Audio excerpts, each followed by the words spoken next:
way, because JJ, would you like to? Have you been culturally exchanged? Yeah, well, as a critic working in the UK, I've never actually, I mean, artists get to do these things a lot more, and that's perhaps a kind of issue about funding. I realise I've never actually been on a formal, or been involved in any kind of formal cultural exchange within visual art. But I do realise that very early on I married an Israeli, and when I got to know the Israeli art scene, it was an art scene completely obsessed and or very much tied and orientated towards European and American contemporary art. And so there's already something which I kind of noted there, was that the issue of what it means to be to assign difference to oneself and to those that you correspond with or dialogue with is deeply a matter of intention, culture and politics. It's not pre-given.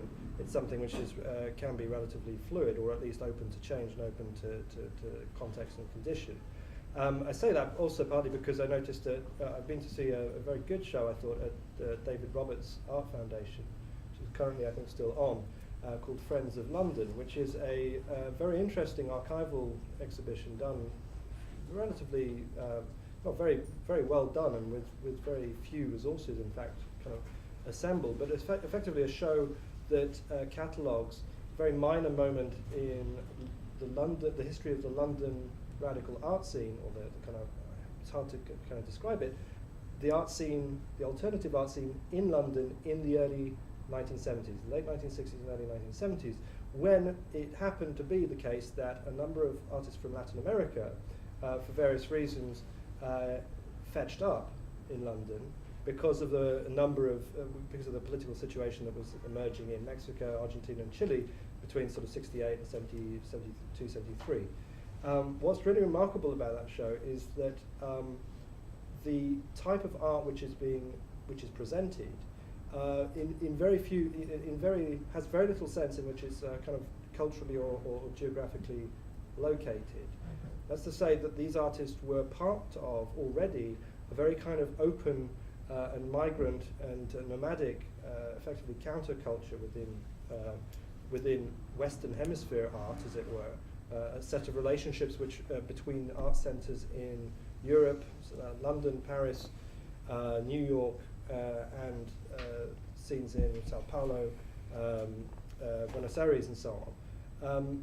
And what's interesting about that example is that it presents the possibility, or presents the historical actuality of artists from different parts of the world, from different cultures, from different nationalities, all identifying themselves according to each other rather than where they come from.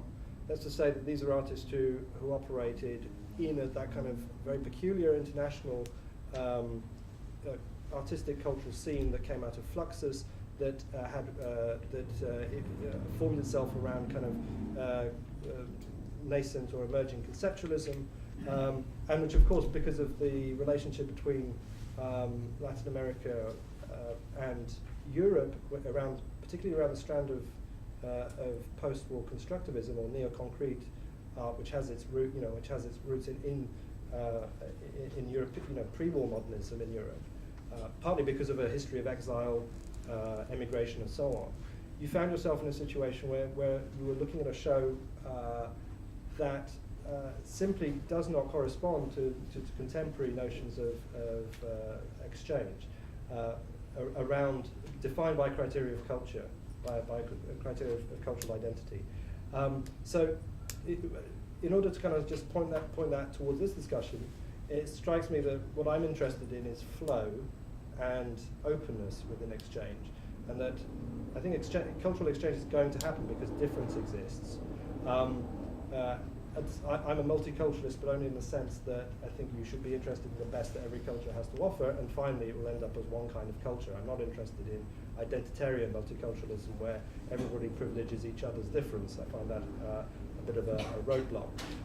But the point being, I think that there are two kinds of a cultural exchange that one can talk about. One which is highly formalized and is effectively the plaything of other agendas, politics, economics, and the diplomacy which comes out of that. And there's another thing, which is a kind of, I don't know, it's not quite utopian, but it's a kind of optimistic concept of internationalization.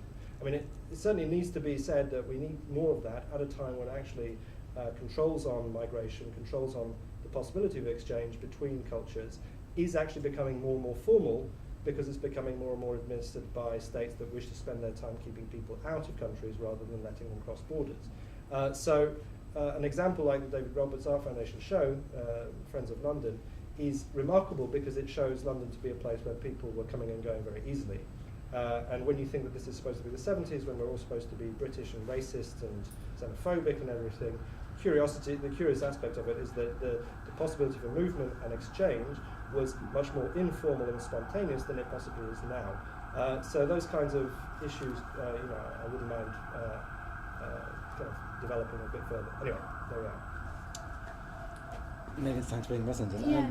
I mean, how do you feel when your work is framed in terms of your cultural identity, as opposed to sort of being taken as a sort of coherent object in its own right?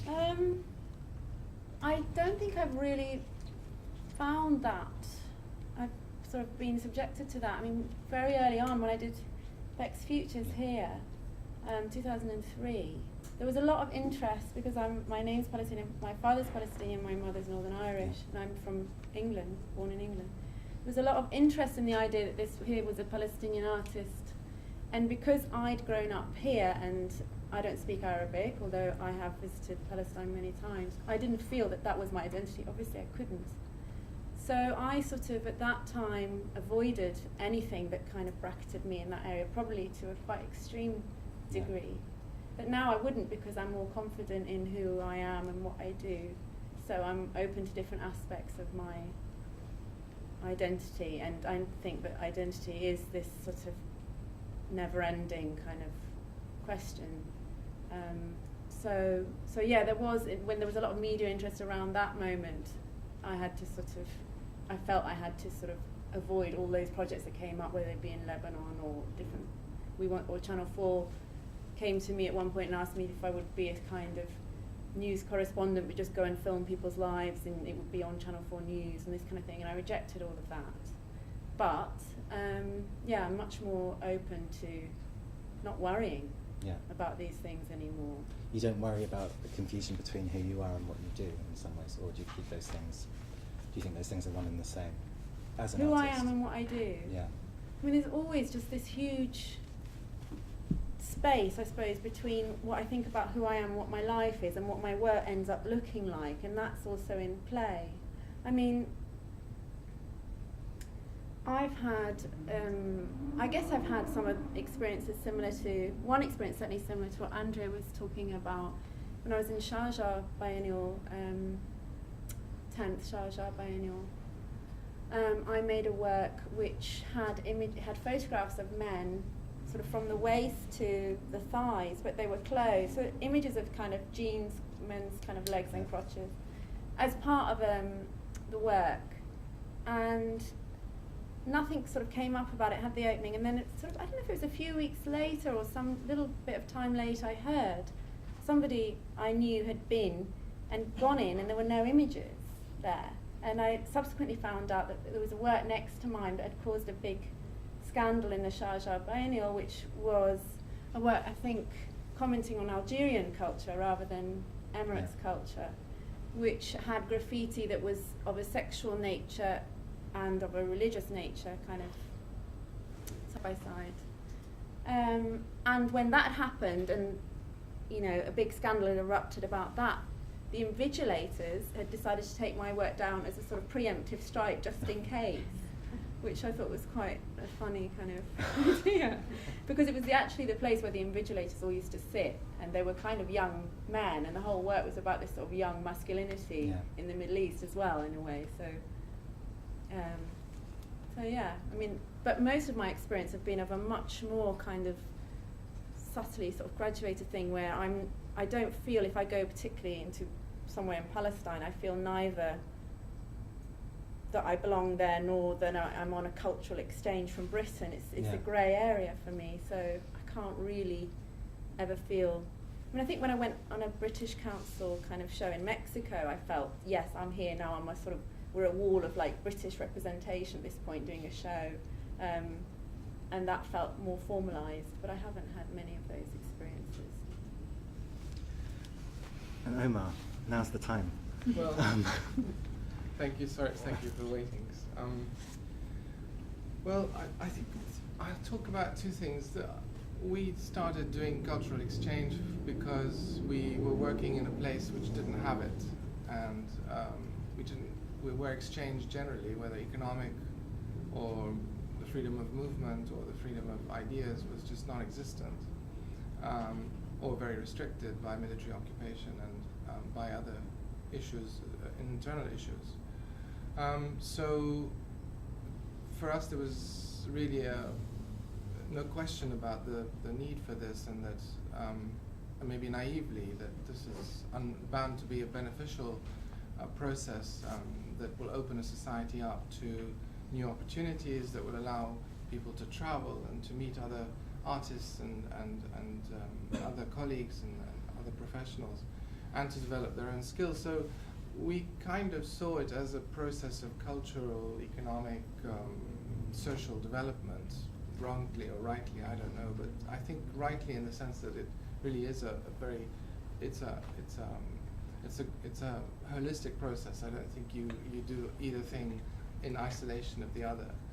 And I think Aaron used the term the balance of power is very much in our minds when we do this, because we're obviously dealing in a world which is where especially young people feel extremely disenfranchised.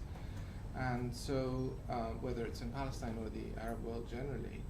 And so it almost seems indecent or immoral even to question whether this is a positive or a negative thing. That of course it's a positive thing to be able to provide opportunities. But that doesn't mean that it's an innocent process, and it is rife with issues not only of power but also of the role of a private foundation, the ideologies that underwrite the process of support, the frameworks within which this process becomes possible, and it's a very complex process. But I have no question in my mind that it's an extremely positive one. I know for a fact that about 10 years ago, 11 years ago, we met in my office with a group of about 30 or 40 artists from the UK or based in the UK who were keen to do work in Palestine, and the resulting energy from that, and I don't think it's just that meeting, but it's the resulting energy has been fantastic in the sense that in a way it's kind of the background to this exhibition. Without that energy and that meeting point, I don't think those exchanges would have been possible. The key is to really have the intellectual rigor to look at the artwork in its context and also as artwork, and to try and distance yourself from the kind of process. I think you called it the formal process, but it's actually not just formal, it's logistical really, because you have to get these things to happen for them to happen. And somebody has to pay for it, and somebody has to do the legwork and so on. And I was really faced with my naivety when we came up with the challenge of launching and doing the Shubak Festival this year.